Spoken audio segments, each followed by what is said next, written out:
फेरि पनि नमस्कार। अहिले हामीसँग यो तपाईले देख्न सक्नुहुन्छ, यसलाई ट्रायल क्यामेरा अथवा क्यामेरा ट्र्याप भन्छ।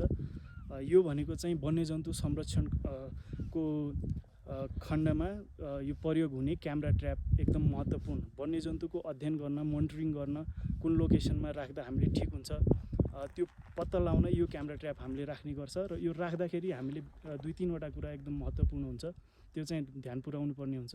जस्तै एउटा भनेको हामीले राख्ने लोकेसन, त्यो लोकेसन कस्तो ठाउँमा राख्दैछौँ, त्यहाँ हाम्रो यो प्रोपर यसको लाइटिङ मिल्छ कि मिल्दैन, हाइट मिल्छ कि मिल्दैन, त्यो चाहिँ हामीले राख्दाखेरि एकदम विचार पुर्याउनु पर्ने हुन्छ।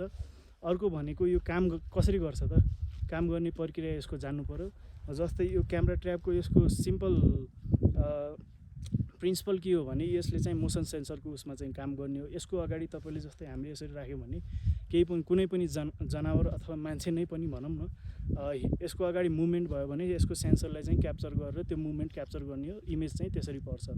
अब यो क्यामेरा जडान गर्दाखेरि राख्नुपर्ने कुरा, ध्यान दिनुपर्ने कुरा के हो भने हामीले यसमा चाहिँ ब्याट्री र एसडी कार्ड राख्छ। स्टोरेजको लागि एसडी कार्ड राख्ने हो र ब्याट्री ब्याकअपको लागि हामीले ब्याट्री राख्दाखेरि ध्यान के दिनु पर्यो भने हामीले यहाँ सकेसम्म लङ टर्म युज हुने ब्याट्री, अल्कालिन ब्याट्री भन्छ, त्यो ब्याट्री राख्नुपर्ने हुन्छ। र एसडी कार्डको खण्डमा चाहिँ सकेसम्म बढी स्टोरेज भएको 32 अथवा 64 जिबीसम्म स्टोरेज भएको चाहिँ ब्याट्री एसडी कार्डहरू राख्यो भने हामीलाई धेरै इमेजहरू क्याप्चर गर्दा सजिलो पर्छ।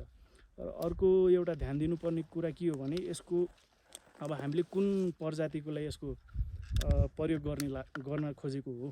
जस्तै इक्जाम्पलको लागि मानौँ न, होइन, तपाईँहरूको हिउँचितुवाको लागि हो अथवा बाघको लागि हो भने त्यसको सम्भावित हाइट कति हो त, त्यो हाइट हामीले मध्यनजर गर्दै, जस्तै अब हामीले प्राय हिउँचितुवाको लागि राख्ने हो भने लगभग 40 यो घुँडाको उचाइसम्म, होइन, लगभग 40देखि 45 सेन्टिमिटरको उचाइसम्म राख्छौँ। अब होइन त्योभन्दा अलि सानो स्मल मेमल्सको लागि राख्ने हो भने त्यही अनुसारको हाइट एडजस्ट गर्नु पऱ्यो र लोकेसन त्यही अनुसारको राख्नु पऱ्यो। अनि राख्दाखेरि सकेसम्म यसको अगाडि कुनै पनि अब्स्टेकलहरू नहोस्, झाडीहरू छ भने त्यो झाडीहरू क्लिन गरिदिनु पऱ्यो। यसको लेन्सको अगाडि कुनै पनि अब्स्टेकल भयो भने तपाईँहरूको इमेज क्याप्चर गर्दा सबै अब्स्टेकलले तपाईँको इमेज चाहिँ क्वालिटी चाहिँ एकदम घटाइदिन्छ। त्यही भएर लोकेसन र यसको ब्याट्री ब्याकअप काम कसरी गर्छ, यसको प्रिन्सिपल के हो काम गर्ने, त्यो चाहिँ बुझेर मात्रै यो क्यामेराहरू चाहिँ जडान गर्नुपर्ने हुन्छ। र यसको एउटा फाइदा के छ भने तपाईँहरूको डे र नाइट दुइटै मोड हुन्छ। तपाईँले डेमा पनि खिच्न सक्नुहुन्छ, नाइटमा पनि खिच्न 24 आवर फर्मेटमा राख्यो भने डे नाइटमा खिच्छ। र अर्को एउटा फाइदा के हो भने तपाईँले यसमा चाहिँ इमेज, अब मेरो कतिवटा खिच्ने त एकपटकमा, होइन, 3वटा फोटो खिच्ने कि 5वटा फोटो खिच्ने, त्यो पनि एडजस्ट गर्न मिल्छ। त्यो एउटा प्लस पोइन्ट भयो।